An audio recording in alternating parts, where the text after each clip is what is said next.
So we're gonna take the nutty, high-protein pasta and marry it with a ton of spring vegetables. Am I dropping these in? Yes, put all of that in there, the whole box.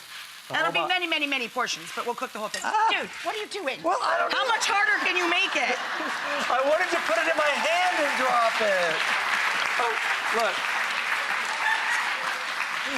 I thought that was so easy. I thought you made me nervous. She makes me so nervous in the kitchen. Oh my God. That was funny. And we're gonna do a spring vegetable saute and wilt in lots of fresh greens to go with this. So a great tip for healthy eating year-round is to always buy what is seasonal. It'll be less expensive because it's in season, and it'll just taste the best. So right now, spring onions are in season. Baby fennel is in season. Those are so pretty. And baby greens are in season, and of course, freshly shelled spring peas. So we put in a little bit of olive oil, and we started sauteing the whites of our green onions here, our spring onions. And I added, see, this is a nifty little trick, a little bit of low-sodium vegetable or chicken stock. That gives it a place to go and cook out without browning, right? And without adding too much fat. Add all of your fennel using this, not your knife. Add all of that to the pan, and it's getting a little dry, so we're gonna add a little more stock. And we're gonna let this keep cooking. Add in all of your peas. Bob's gonna add the escarole to our spring vegetable farro pasta. Meanwhile, I'm gonna show you a super simple entree that I think Bob's gonna love.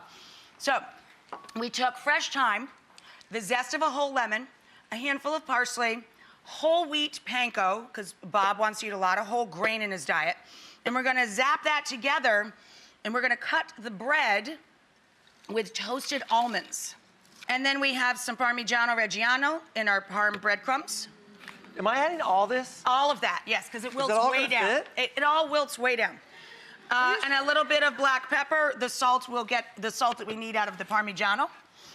And then you whiz this together, and this is a great coating for chicken too, Bob. But you're primarily focusing on fish, so we have sustainable white fish on our tray here. Now watch what we do. Whiz all this together. Whiz. Whiz. Whiz. We sound like Beavis and Butthead. Okay. Whiz.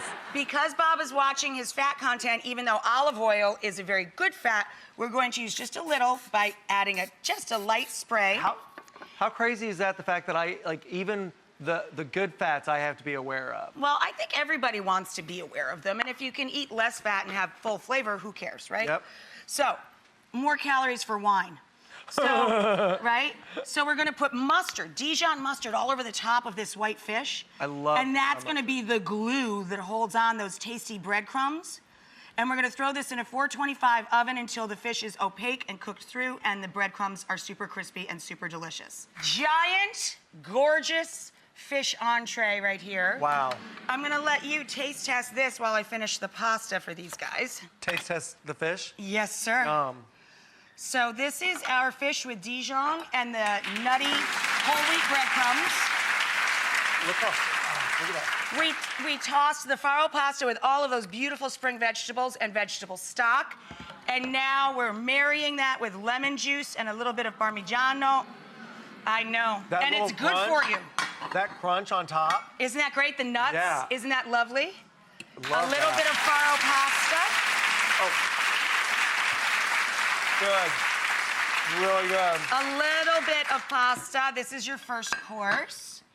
See, you've got enough for 8 portions in there if you're eating just a bit of pasta. I prefer when it looks like that's like 2 servings. Yeah, I know. You and I could definitely have hit that pot with 2 forks and cleared it. That would have been good.